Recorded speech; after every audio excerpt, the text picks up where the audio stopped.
Nous sommes heureux d'accueillir ce soir Arnaud Rivet, qui est docteur en histoire contemporaine. Bonsoir Arnaud. Bonsoir. Alors merci d'avoir accepté notre invitation. Vous avez fait un travail remarquable sur les pouvoirs, les décisions politiques dans le domaine de l'éducation nationale en France de 1975 à nos jours. C'était l'objet de votre thèse en fait. Thèse qu'on retrouve désormais en livre chez Kéros Histoire sous le titre « La décision politique en éducation » de René Haby à Jean-Michel Blanquer. Et ce travail, il nous a intéressés à plusieurs titres. En premier lieu, parce qu'il offre, je trouve, un regard original sur l'histoire de notre pays, sur ces 50 dernières années, même un peu plus, à travers le prisme des décisions prises au sein d'un ministère essentiel pour l'avenir de la France, celui de l'éducation nationale.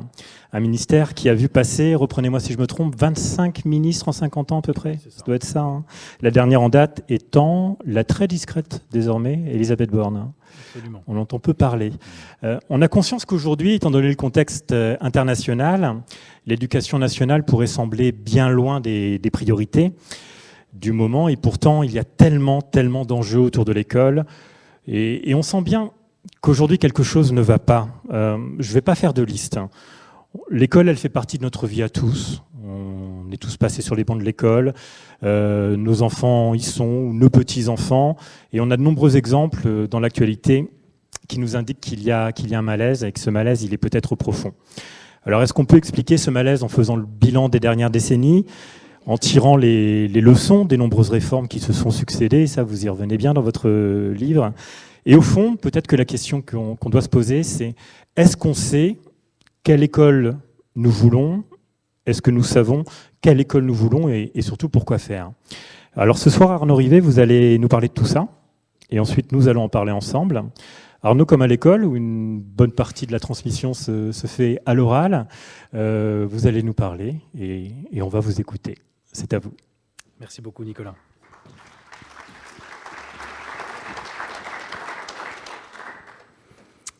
Bien, d'abord, pour commencer, merci à vous d'être venus aussi nombreux. J'ai encore pas eu cette chance un jour d'avoir autant de personnes en face de moi. J'espère que je m'en sortirai, en tout cas que je ne vous décevrai pas. Merci également à Nicolas Dufour et à l'Espace ADA pour son invitation.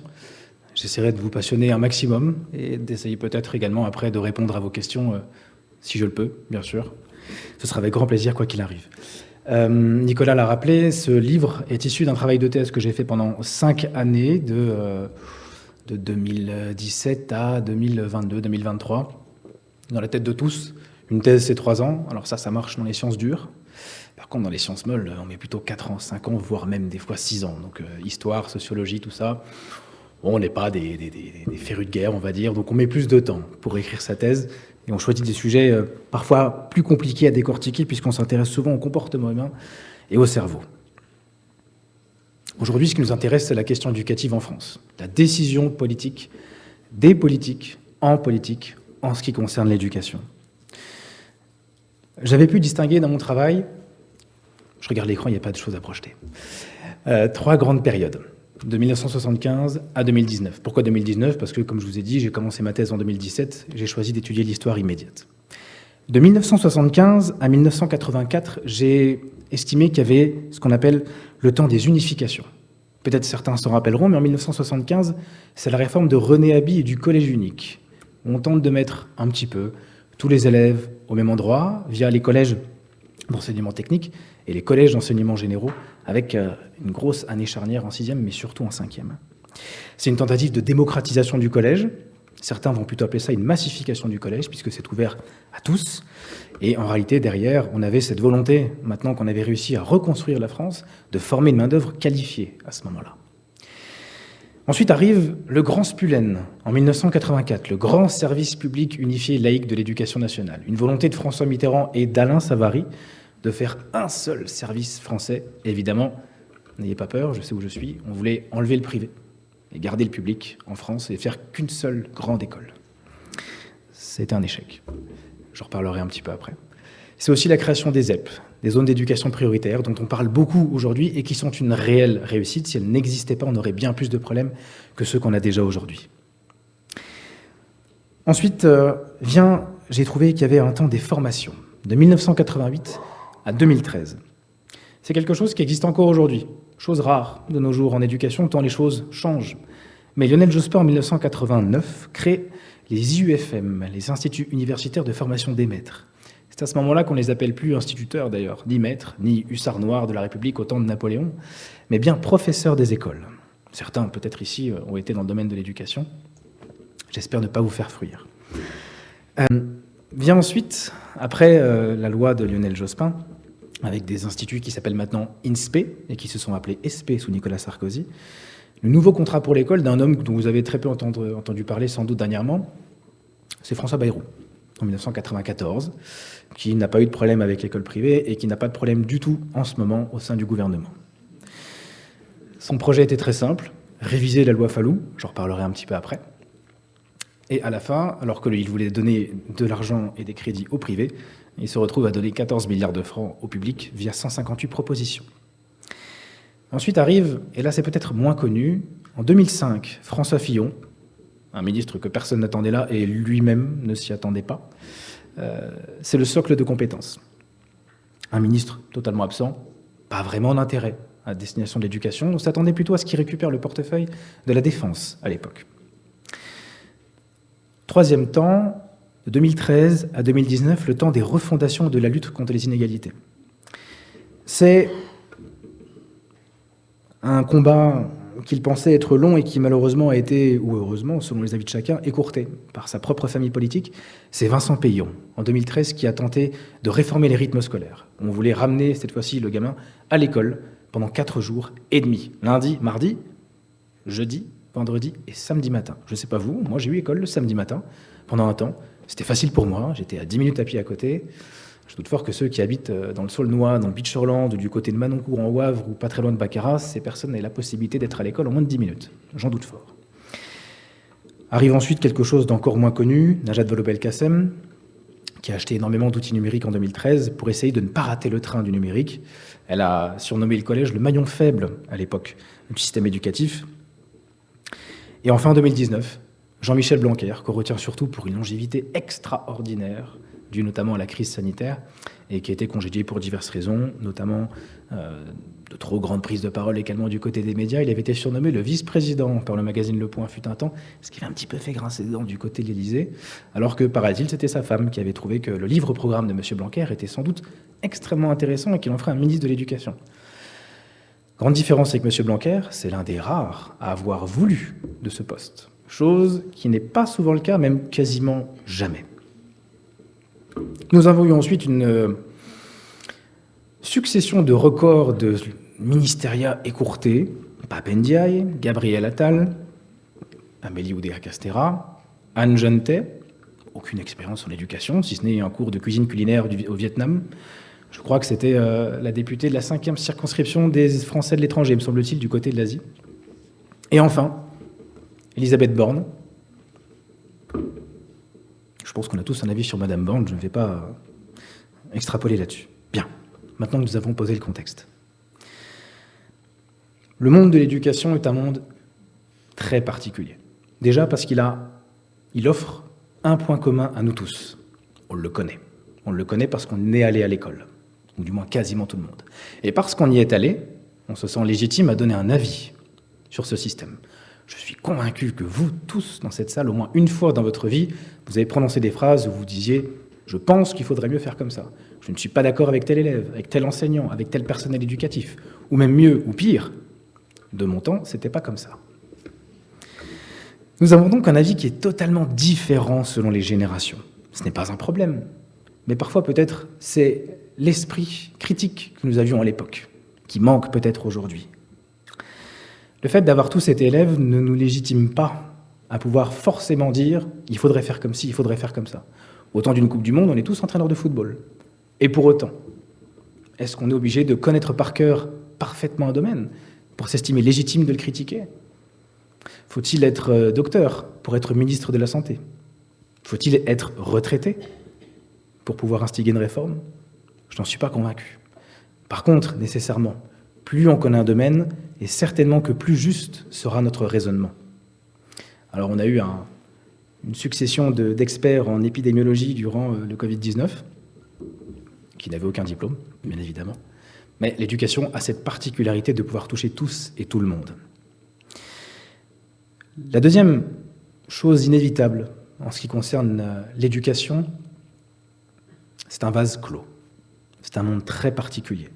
Ce sont des gens qui sont sans doute les deuxièmes personnes à voir le plus de votre enfant. Vous allez l'éduquer, pas forcément l'instruire. En faire un citoyen, ça c'est le rôle partagé avec l'école. Mais lorsque vous le laissez parce que vous avez besoin d'aller travailler ou de vaquer vos occupations, la personne qui voit le plus votre enfant, c'est l'enseignant. Professeur des écoles, ou professeur en collège ou en lycée. Mais du coup, il a une responsabilité qui est forte à vos yeux. Vous pensez que l'enseignant va en faire un citoyen, qui va lui apprendre des choses, qui va lui donner des connaissances, mais aussi des compétences. Aujourd'hui, la frontière est de plus en plus floue entre instruire et éduquer.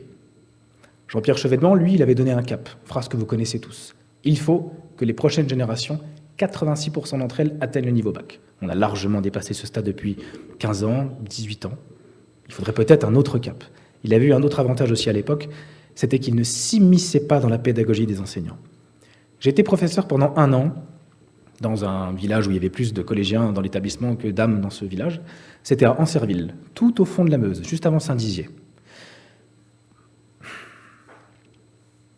Bien, je dirais que le principal fossé, il était en termes de connaissances et d'un point de vue culturel. Instruire et éduquer sont deux choses radicalement différentes. Donner aux professeurs la mission de faire des citoyens, c'est une mission extrêmement importante. Je m'étais lié d'amitié avec les 2 professeurs dont la voix est sans doute et malheureusement la moins importante dans un conseil de classe. Je veux parler du professeur de sport et du professeur de musique. Ils ont un énorme avantage comparé aux autres enseignants. Ils peuvent faire ce qu'ils veulent pour mener l'élève du point A au point B. Les autres, nous avions un programme, nous avions des fiches et des choses à leur faire comprendre et apprendre. En musique, ils doivent apprendre quelque chose, mais la manière dont vous le faites, vous êtes totalement libre. Et ça, je pense que cette liberté, quand vous êtes enseignant, ça n'a vraiment pas de prix. Donc, un ministre qui ne s'immisce pas dans la pédagogie, qui ne va pas dire « vous devriez plutôt enseigner la méthode syllabique, vous devriez plutôt enseigner la méthode globale ». Laissez-les faire, je pense qu'ils connaissent leur métier. Le ministre, selon moi, devrait s'arrêter à la porte de la salle de classe. Si vraiment vous voulez créer un truchement, un lien entre les deux, vous avez déjà quelqu'un qui existe. Ça s'appelle un recteur. Mieux encore, un directeur d'établissement.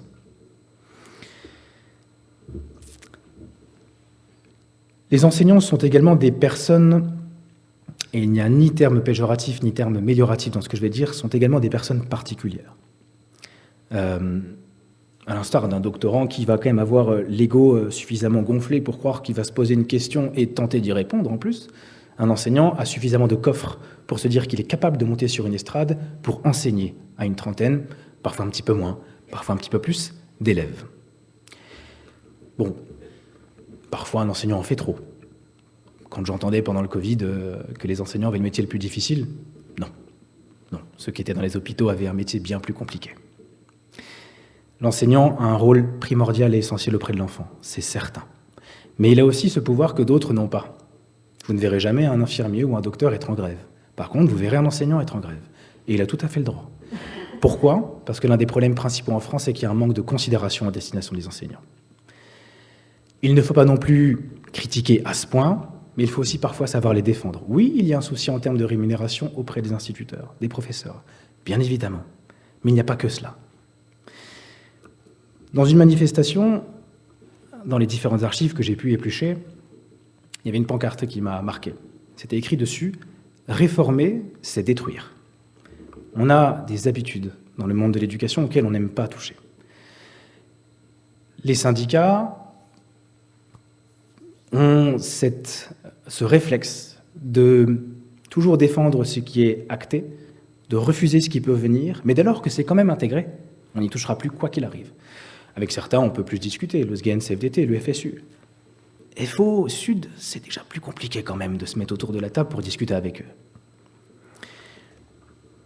Troisième chose, et c'est un vrai problème, c'est l'uniformisation. L'uniformisation tant d'un point de vue spatial que d'un point de vue temporel. Je m'explique. Quand on met en place une réforme de l'éducation, on croit qu'elle peut être adaptée à tous et tout le monde. Comment, rien qu'en interrogeant votre bon sens, vous pouvez croire qu'un système éducatif pourra être adapté à chaque élève ? Un jour, une personne que j'ai interrogée l'ancien directeur de cabinet de Jack Lang, que j'ai également eu la chance de voir durant mes études, m'a dit « L'un des plus grands mensonges qui a été prononcé et qui a été mis en avant, c'est « l'élève est au centre du système scolaire ». C'est faux. Et c'est vrai que c'est faux. Je doute fort qu'une réforme peut être mise en place de la même manière au lycée Henri IV à Paris que dans un collège dans une banlieue difficile qui sans doute doit exister, qui s'appellerait pourquoi pas Victor Hugo. Évidemment, ils peuvent être 45, 50 par classe à Henri IV ou dans le 18e à Paris. Par contre, je doute fort que vous ayez la même capacité à instruire et à éduquer des élèves, en faire des citoyens, si vous mettez les mêmes 40 personnes dans un collège difficile. Ça, c'est l'uniformisation spatiale. L'uniformisation temporelle. Quand on fait une réforme de l'éducation, j'y reviendrai plus tard, pour voir, penser, instiguer, contrôler, critiquer et potentiellement corriger, ça prend 10 ans. 10 ans aux oreilles d'un politique, c'est pas possible, ça ne marche pas. Il faut de la rentabilité immédiate. Je reparlerai encore une fois plus tard. Je vous fais beaucoup de promesses, mais rassurez-vous, je suis universitaire, pas politique, donc quand je vous dis que je reparlerai plus tard, je reparlerai vraiment plus tard. Il y a quelque chose qui est dans la tête de tous, c'est les réseaux d'éducation prioritaire. REP, REP+, ZEP, territoires éducatifs ruraux, cités éducatives, sont des dispositifs qui viennent au plus près des élèves qui sont le plus en difficulté. C'est une excellente chose. Malheureusement, ils ont subi, la loi du « puisque c'est bien, on va le multiplier ». Sauf que, en parallèle, on a mis en place un budget constant. Donc, c'est la fameuse phrase que vous avez tous entendue au moins une fois dans votre vie, c'est « il faut faire mieux, messieurs, dames ». Avec les mêmes moyens, mais il faut faire mieux. Donc, on s'est dit, les REP et les REP+, ça marche très très bien. On veut en faire de plus en plus. Sauf qu'avec moyens constants, nécessairement, ça a déclenché un saupoudrage des moyens. Par conséquent, l'objectif qui était d'avoir environ 15 élèves par classe, il est de moins en moins respecté. Alors bien sûr, vous allez avoir 20 ou 21 élèves, c'est déjà très très bien, mais ça pourrait être encore mieux. Vous avez des établissements qui avant pouvaient multiplier les sorties pédagogiques, faire du précis avec les élèves. C'est de moins en moins le cas. Alors, on va essayer de colmater par-ci par-là, avec l'école ouverte, pendant les vacances, avec le dispositif devoir fait, avec silence on lit, avec les rattrapages orthographiques et grammaticaux à l'entrée du collège. Mais ça, pour que ça fonctionne, ça doit être le doigt sur la couture. Ça doit être adapté à chaque élève. Et c'est de moins en moins le cas, puisqu'on demande de plus en plus à faire la même chose, en mieux, avec les mêmes moyens constants. Nécessairement, ça ne peut pas marcher sur le long terme. Quatrième constat, on demande à l'école de régler tous les problèmes qui lui sont extérieurs. Xavier Darcos, que j'avais pu interroger, avait une phrase un petit peu vulgaire, mais il avait dit, en gros, on met tout dans les toilettes et en plus on demande à l'école de tirer la chasse. Bon, j'ai reformulé ça dans ma thèse parce que c'est quand même pas très glorieux comme formulation. Mais dans le fond, c'est juste. On demande souvent à l'école de régler les problèmes qui lui sont extérieurs. Vous avez un modèle, vous allez prendre un élève. Il est en parfaite réussite, il a ses parents qui sont derrière lui. Il a des moyens matériels. Il a peut-être un frère ou une sœur qui va l'aider le soir pour faire ses devoirs. Pour lui, l'école, ça va être facile. En tout cas, il aura moins de difficultés. Si par chance, en plus, il n'est pas dyslexique ou dyspraxique, tout va très bien se passer pour lui. Pour peu que son père soit ingénieur et que sa mère soit professeure, il a tout gagné. C'est écrit d'avance. Par contre, si vous prenez un élève qui est beaucoup plus en difficulté, qui est dans une famille monoparentale, qui a des problèmes de logement, qui sont mal desservis par les transports, ce qui fait qu'il arrive régulièrement en retard dans son établissement scolaire, pas une excuse, je ne suis pas en train de dire ça. Et vous rajoutez à cela le fait que on va te faire croire, quoi qu'il arrive, que si tu travailles, tu vas réussir, c'est quand même une énorme utopie et un beau mirage qu'on lui propose. Il y a ce qu'on appelle, je crois que c'était Bourdieu qui disait ça, c'était les exceptions consolantes. On se dit que ça marche parce qu'il y en a quelques-unes par là quand même qui existent. J'avais un ami, fut un temps, qui a fait un bac professionnel. Il s'est inscrit à la faculté. 0,7% de chance de réussite. Il a réussi, mais il y en a eu un. Cinquième constat, il y a des temps irréconciliables. Il n'est pas possible de trouver un compromis entre l'agenda politique et l'agenda éducationnel. Je vous demande comment ça se passe chez vous. Quand vous n'êtes pas d'accord avec votre conjoint ou votre conjointe, vous essayez quand même à minima de faire des efforts, ou de lui faire plaisir, ou de comprendre. Vous essayez de trouver un consensus, un terrain d'entente. En éducation, ce n'est pas possible. pédagogiquement, et pour le bon sens des élèves et la bonne santé des élèves, vous devez attendre 10 ans. Un politique, celui qui a duré le plus longtemps, c'était 5 ans. Il est dans l'incapacité d'attendre les résultats. Ça n'est pas possible.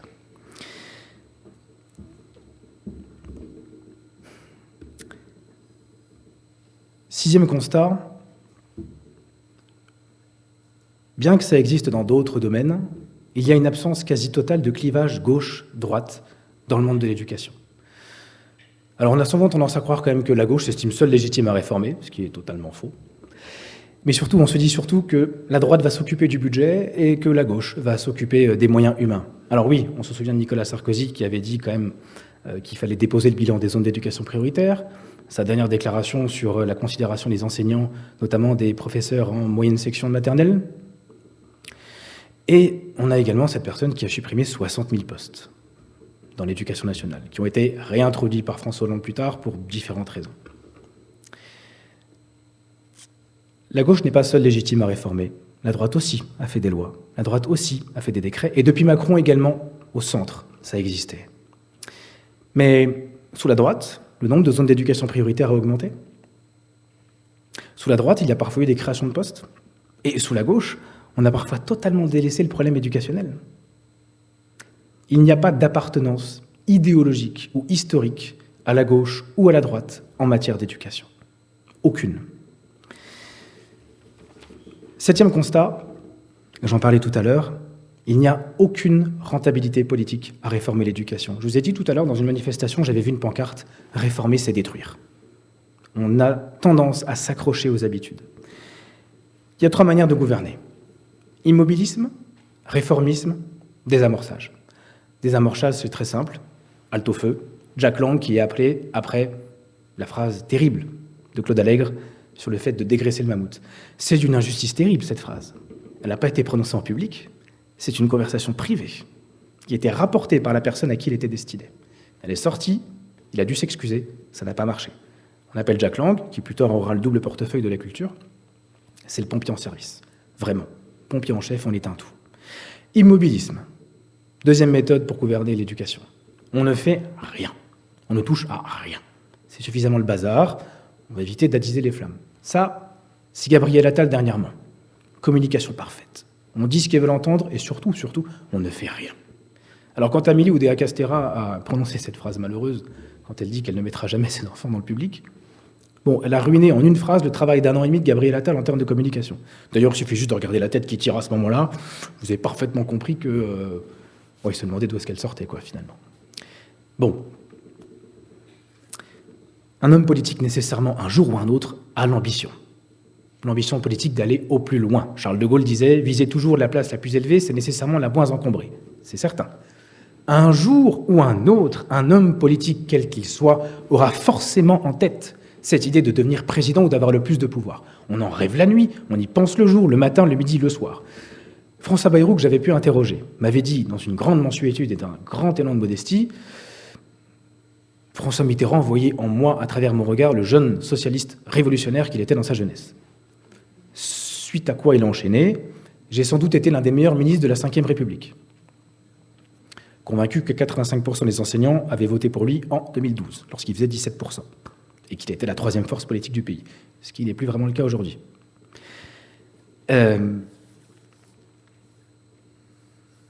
L'éducation nationale s'apparente à un cimetière politique.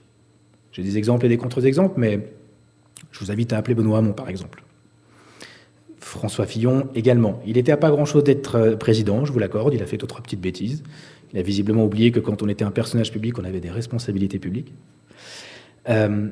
Si vous voulez être un jour président ou Premier ministre, vous devez choisir un ministère porteur. Si je vous interroge là, je suis sûr qu'il y en a au moins 1 ou 2 qui sortent dans votre tête. Le premier, Chirac, Sarkozy, point commun, ministre de l'Intérieur. C'est porteur. C'est porteur parce qu'on sait tout sur tout le monde. C'est porteur parce que c'est un poste régalien. C'est porteur parce que c'est un poste charismatique, où on fait des choses, où on se montre. On a pourquoi pas également le Quai d'Orsay. On a souvent dit que François Hollande aurait peut-être fait un meilleur ministre des Affaires étrangères que d'un président. Aujourd'hui, il y a quelqu'un qui est en train de se tailler un costume de présidentiable pour 2027, qui a été au Quai d'Orsay, et qui est très souvent interrogé ces derniers temps sur le conflit israélo-palestinien, c'est Dominique de Villepin.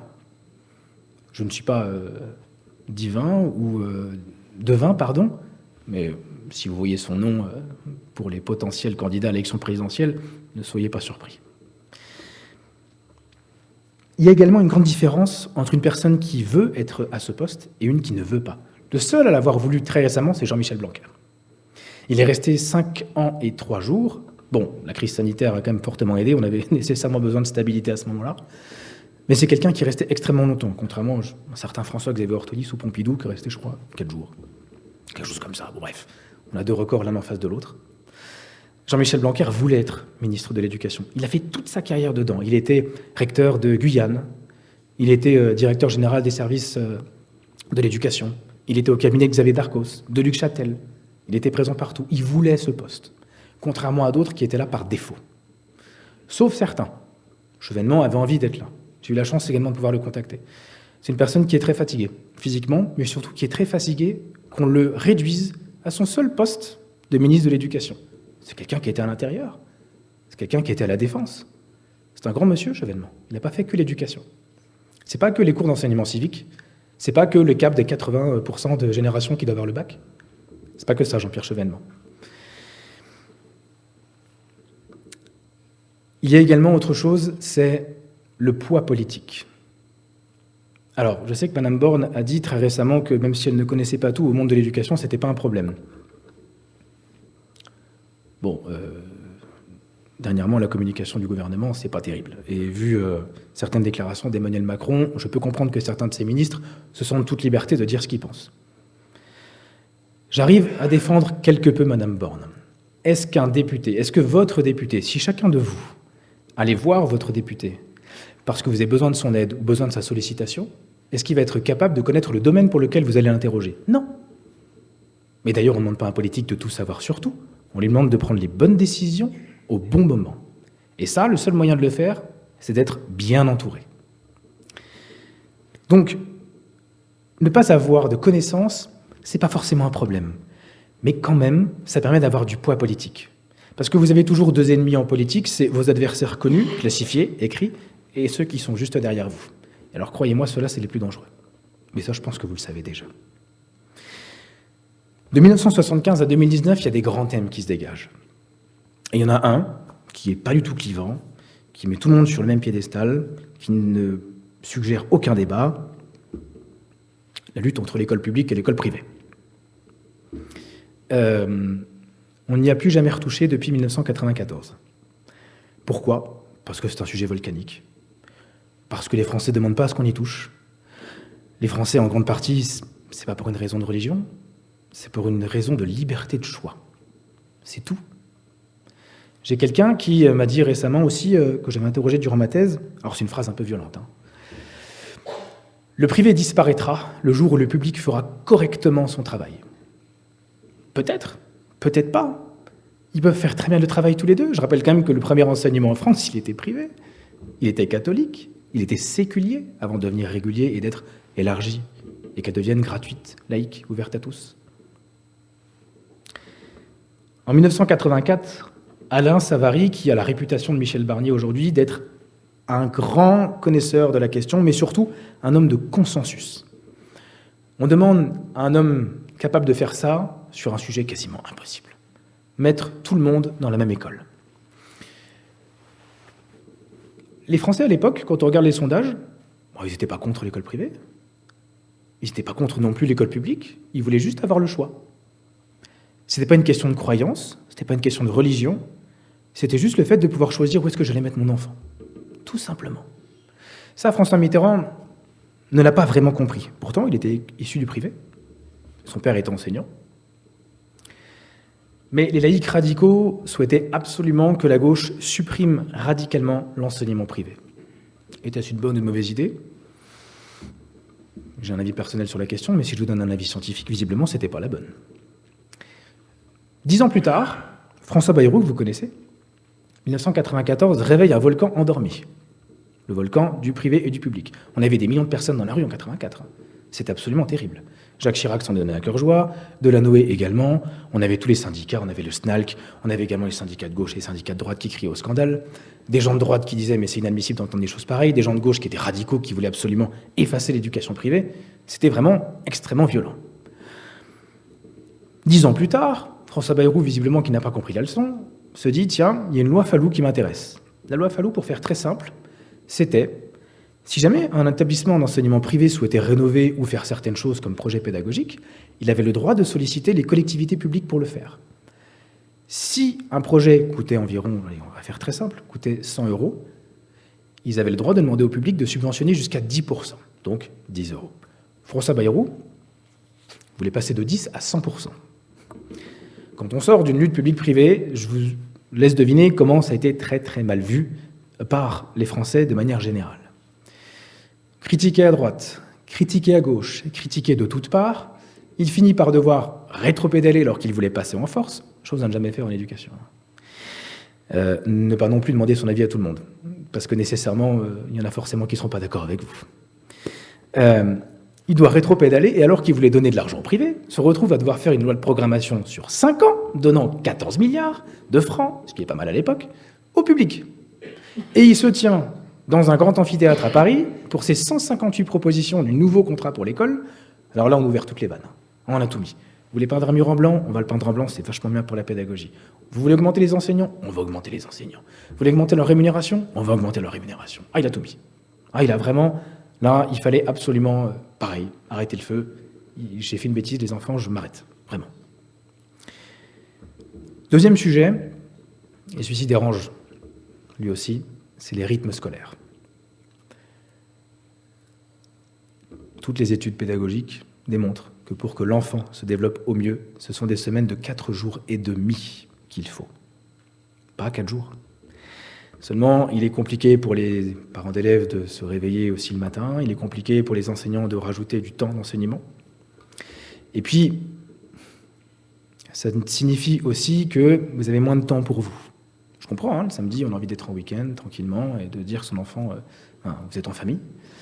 Mais Vincent Payon, 2013, quand il essaye de mettre en place la semaine des 4 jours et demi, il ne pensait pas qu'il allait être trahi par les siens. Peut-être que certains étaient devant la télé à ce moment-là. François Hollande, à ce moment-là, il est devant l'Assemblée des maires de France. Et alors que son ministre est en train de travailler vraiment de manière très ardue pour mettre en place cette réforme des 4 jours et demi, François Hollande annonce en direct. C'est les communes qui vont décider. Bon, les communes, qu'est-ce qu'elles ont fait? Elles n'ont pas regardé les élèves, elles ont regardé les lignes budgétaires. Et certaines se sont dédouanées en posant une sorte de référendum localisé. Bon, là aussi, c'était simple. Tout le monde voulait de la semaine de 4 jours. Du coup, la France se retrouve comme étant le seul pays de l'OCDE à avoir une semaine de 4 jours.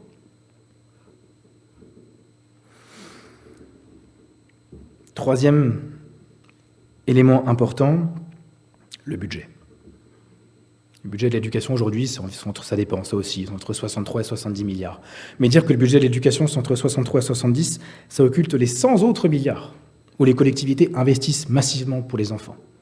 Vous avez forcément des collectivités ou des associations qui vont mettre de l'argent pour du périscolaire, pour rénover certaines parties d'une école municipale, ou certaines parties d'un collège, par exemple, ou faire des activités en dehors qui ne sont pas proposées par l'école.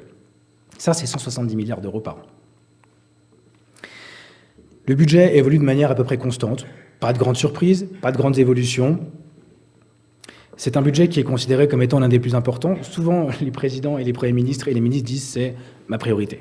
Le nombre de lettres aux Français où les présidents disent « l'éducation, c'est ma priorité », et où rien ne change, il en existe un paquet. François Mitterrand en tête, Emmanuel Macron récemment, François Hollande l'avait fait aussi. Il y a toujours un troisième homme à prendre en compte, quelle que soit la réforme, quel que soit le domaine. Mais dans l'éducation, c'est encore plus le cas. Vous avez 3 hommes, le président, le ministre de l'Éducation et Bercy. Ah oui, sans budget, vous ne faites pas grand-chose. Et quand le ministre des Finances va voir que la quasi-totalité de votre ministère, c'est des frais de fonctionnement parce qu'il faut payer les salaires des 1 200 000 enseignants, ou de personnel en tout cas, forcément ça fait grincer des dents. Alors, la bataille des 60 000 postes entre Sarkozy et Hollande a fait des dégâts budgétaires, mais a beaucoup rattrapé beaucoup de choses d'un point de vue humain. Donc ce qu'on appelle les lettres programmes ou les lettres de cadrage, c'était toujours un arbitrage extrêmement dur. Mais là encore, tout à l'heure, je vous parlais de poids politique. Si vous avez un ministre qui est connaisseur de sa chose, un ministre qui a un nom, qui a un poids, et qui est adoubé par le président, Bercy ne va pas pouvoir faire grand-chose. J'avais interrogé Mme Belkacem sur ce sujet. J'avais interrogé M. Hamon sur ce sujet. Et également M. Blanquer. Si vous avez du poids politique, c'est très simple. Vous aurez l'argent. Si votre président est d'accord avec vous et qu'il vous adoube, vous aurez de l'argent. Si vous voulez avoir la paix dans les rues et la paix dans vos écoles, vous aurez de l'argent. Si vous voulez mettre en place quelque chose dans l'éducation, il faut d'abord arriver, quoi qu'il arrive, avec de l'argent. Ensuite, on peut commencer à discuter. Seulement après. Autre point important, ça s'est un petit peu calmé ces dernières années, c'est les programmes. On entend toujours parler un petit peu, sans mauvais jeu de mots, à droite, à gauche. Les programmes, c'est un petit peu la solution de facilité. On a envie de faire quelque chose, on ne sait pas trop quoi, on ne sait pas trop où, ou alors ce qu'on avait prévu de faire, on se rend compte que finalement, c'est peut-être un peu dangereux politiquement. Et bien du coup, on va se dire, tiens, pour changer quelque chose, on va juste changer les programmes. Alors des fois, on se retrouve avec des choses absolument loufoques. Je ne sais pas si vous en avez déjà entendu parler, moi je m'en souviens. J'avais lu dans les programmes rédigés par des académiciens que les élèves devaient absolument savoir nager dans un bassin profond standardisé, une piscine municipale. Il fallait également qu'ils soient aptes à pouvoir manipuler un référentiel bondissant, un ballon de football. Bon. Il y a quelque chose qu'on prend dans le mauvais sens également. C'est le fameux nivellement par le bas. Et on croit qu'il est en opposition avec l'apprentissage des bases. Mais c'est faux. En fait, c'est l'inverse. Si vous êtes toutes les 5 minutes en train de dire « il faut revoir les bases, il faut revenir aux fondamentaux », mais il est là, en fait, votre nivellement par le bas. Quand vous apprenez les bases et les fondamentaux, vous ne vous élevez pas. Vous faites un nivellement par le bas. Et ça, c'est un argument massu qui a été matraqué à gauche comme à droite pour critiquer à chaque fois son adversaire. René Haby, quand il fait son collège unique, il est critiqué par la droite parce qu'on dit que c'est une réforme de gauche. De mettre tout le monde à l'école, ça sonne de gauche quand même. Et il était critiqué à gauche parce qu'il estimait que c'était un président de droite qu'il avait voulu, Valéry Giscard d'Estaing. Bon, le bonhomme, malheureusement, il était au milieu, attaqué à gauche et à droite, il n'a pas survécu. Alain Savary, même chose. Je reviens encore, le poids politique est extrêmement important, malgré le manque de rentabilité. Je disais tout à l'heure qu'un ministre, il a besoin de résultats immédiats. Il n'est pas dans la capacité d'attendre 10 ans pour voir si sa réforme fonctionne. C'est d'une injustice terrible, parce qu'à la fin, qui c'est qui paye? C'est l'élève. Le ministre, quand on va lui dire dans une belle note ou dans un beau rapport, il faudrait faire ceci, il faudrait faire cela, et que derrière, soit c'est à la poubelle, soit on en prend le 10e, c'est d'une trahison absolument terrible. Le pire des moments, ça a été lors du débat sur la Commission nationale en 2005. Pendant 3 ans, il y a eu un travail pharaonique mené par Claude Tello et Alain Boissineau, où on est allé chercher les enseignants sur place. On a fait des tracts, des questionnaires, des réunions, on a créé des associations. On a réuni l'équivalent d'1 million de documents, audio, vidéo, textuels. Ça a pris 3 ans, 3 ans et demi. On a pondu ensuite un rapport où on est allé voir les enseignants pour leur demander ce qu'ils souhaitaient. On est allé voir les parents d'élèves pour leur demander ce qu'il fallait améliorer. On allait voir les associations de parents d'élèves pour leur demander quel était leur avis. On a fait un magnifique rapport qu'on a réussi à synthétiser en 125 pages. C'est énorme. Travail de 3 ans, je ne sais plus combien de milliers de réunions, on synthétise en 120 pages. Commandé par Xavier Darcos, Luc Ferry passe par là, et j'en parlais tout à l'heure, François Fillon arrive en bout de course. Il n'avait aucune envie d'être là, il n'avait pas envie de foutre le dawa. Du coup, il a dit, écoutez, on va juste changer le programme et ce sera très bien, on appellera ça le socle de compétences commun. Claude Tello ensuite a disparu du paysage, extrêmement déçu et meurtri de voir son travail bafoué à ce point. Mais ce n'est pas le principal problème. Vous avez sans doute dit au moins une fois à l'un de vos enfants, si tu mens une fois, tu peux mentir 100 fois. Quand on va voir les enseignants, qu'on leur dit on est à votre écoute et on va faire en sorte d'appliquer ce que vous nous proposez, qu'on jette ce travail à la poubelle, on ne vous croira plus jamais après. Et c'est ce qui se passe régulièrement. Dernièrement, c'était le grand débat suite aux Gilets jaunes. Vous avez le retour, vous, des cahiers de doléances qui ont été écrits par les Gilets jaunes? Moi, je ne l'ai pas vu. Et je ne le constate pas vraiment dans la politique récente, surtout quand Elisabeth Borne était Premier ministre. Dernière chose, les grands effets d'annonce. Je vous parlais de communication tout à l'heure. On a parlé de grand Spulen en 84 pour le service unifié. On a parlé de nouveaux contrats pour l'école en 1994. On a parlé de loi de refondation pour l'école en 2013. On a parlé de maillons faibles un peu plus tard. On a parlé récemment, Gabriel Attal, de choc des savoirs. Pourquoi? Pourquoi toujours faire des grands noms comme ça? Pourquoi faire des grands effets d'annonce? Soit de vous trompez, soit de vous mentez. Et alors le pire, c'est que des fois ça fait peur. Le grand Spulen. Oui, la seule chose qui était grande, c'était la taille des manifestations, visiblement. La communication n'a rien à voir avec les actes. On a souvent dit que, jusqu'à très récemment, un homme politique et sa valeur, c'était sa parole. La parole du politique est de plus en plus bafouée parce que lui-même ne la respecte pas. Alors il ne nous reste plus que les actes. Sauf que les actes eux-mêmes ne suivent pas toujours. Être historien empêche d'être naïf. Il existe une sorte de gobelet dans lequel vous devez remplir votre eau. Vous appelez ça le capital social. Petit à petit, depuis 1958, on a pioché dedans pour faire par-ci par-là quelques 49.3, pour ne pas tenir quelques promesses, pour faire à l'inverse de ce qu'on avait dit. Sauf qu'à la fin, le verre il commence à se vider. Et que, dans l'histoire, tout est cyclique. La France a connu la démocratie, la France a connu l'Empire, la France a connu la monarchie. Rien n'empêche que tout ceci revienne un jour. Tout est cyclique. Alors l'éducation, est-ce que la réforme est impossible? Non, évidemment que non. Mais je dirais qu'il y a quelques éléments de réponse à apporter. Tout d'abord, il faut arrêter de voir uniquement le problème de l'école uniquement à travers l'école. Tout est interdisciplinaire. Prenons un exemple concret. On voit de plus en plus des idées de nouvelles résidences qui émergent, où on mélange étudiants et seniors. Ça a l'air de plutôt bien marcher. Demander à l'école de résoudre tous les problèmes qui lui sont propres et qui lui sont extérieurs ne peut pas fonctionner à court terme comme à long terme. Ça aussi, c'est un autre problème, les contractuels. Le gouvernement a misé sur le fait que la démographie allait être un jour, quoi qu'il arrive, en baisse. Sauf qu'ils ont fait ce pari beaucoup trop tôt. Il manque des enseignants titulaires dans le système éducatif français. Pallier des enseignants avec des enseignants contractuels ne peut pas marcher à long terme. Que vous ayez des petits morceaux de scotch ou des solutions par-ci par-là pour essayer de mettre des rustines, bien sûr, pourquoi pas. Mais à long terme, ça ne peut pas fonctionner. Pourquoi? Parce que vous avez besoin d'un engagement des enseignants. On disait, fut un temps, enseigner, c'est pas un métier, c'est une vocation. On peut le dire pour plein d'autres métiers. Mais celui-là, quand même, on demande à une personne d'instruire un élève, votre enfant. Je l'ai été, vous l'avez été. Vous avez sans doute des enfants et des petits-enfants. C'est une personne extrêmement importante dans la vie de chacun. S'il n'y avait pas d'école, ce serait sans doute bien pire. Alors oui, elle a des défauts. Moi, j'ai regardé pour ma thèse différents reportages qui dataient de 1975, et le journaliste déjà disait à l'époque « Notre système éducatif est malade ». On a l'impression que c'est très récent. Donc je vous rassure, ça date. L'orthographe. On dit tous, là, depuis un certain temps, l'orthographe, les Français ne savent plus écrire, les jeunes ne savent plus écrire. Alors je vous rassure, 1886, rapport du recteur de Lille, la langue de Molière est en perdition. Sous Napoléon Bonaparte, les jeunes ne savent plus écrire. Depuis le classement PISA, c'est une catastrophe. Oui, non. Si on regarde sur le long terme, les Français sont parmi les meilleurs en orthographe en Europe. Si on regarde sur le court terme, donc depuis les débuts des années 2000, effectivement, c'est en chute libre. J'interroge juste nos politiques sur cette lubie du classement PISA. Il n'y a pas que ça.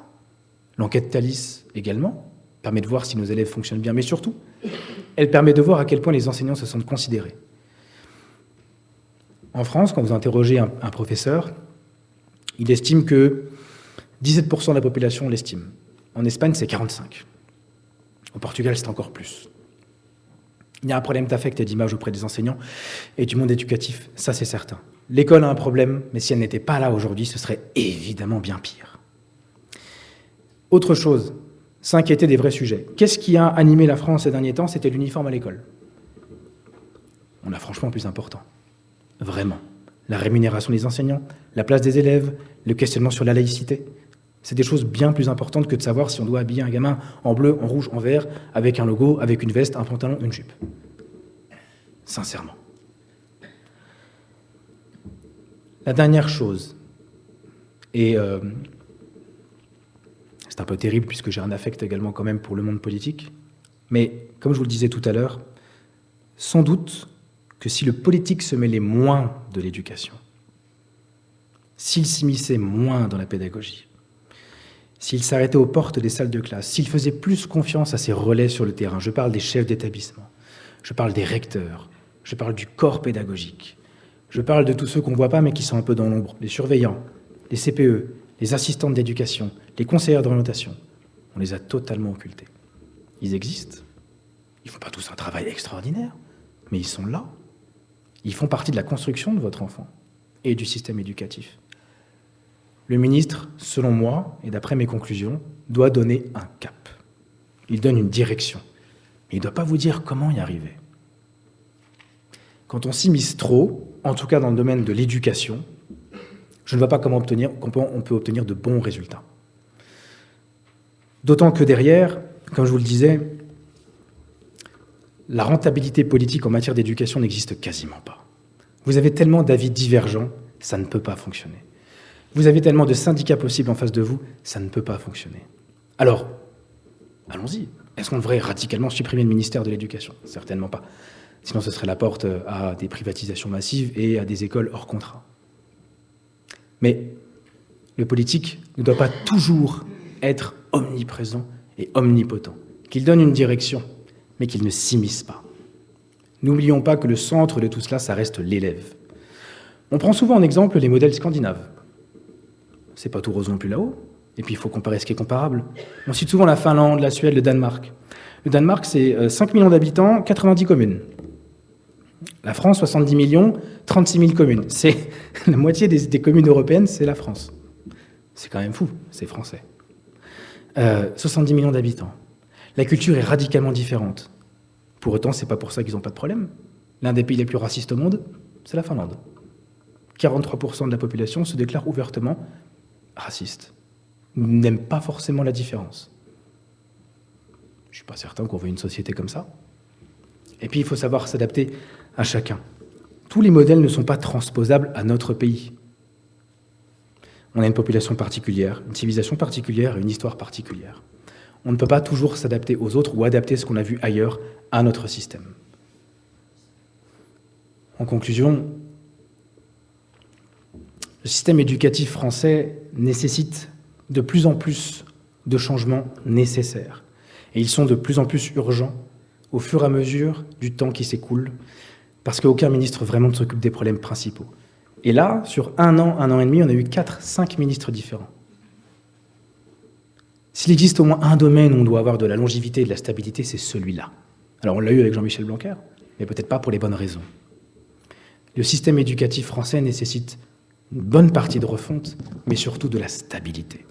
Et surtout qu'on se dise une chose, ce n'est pas l'enseignant, ce n'est pas le personnel, c'est l'élève qui doit être au centre du système éducatif français. Je vous remercie.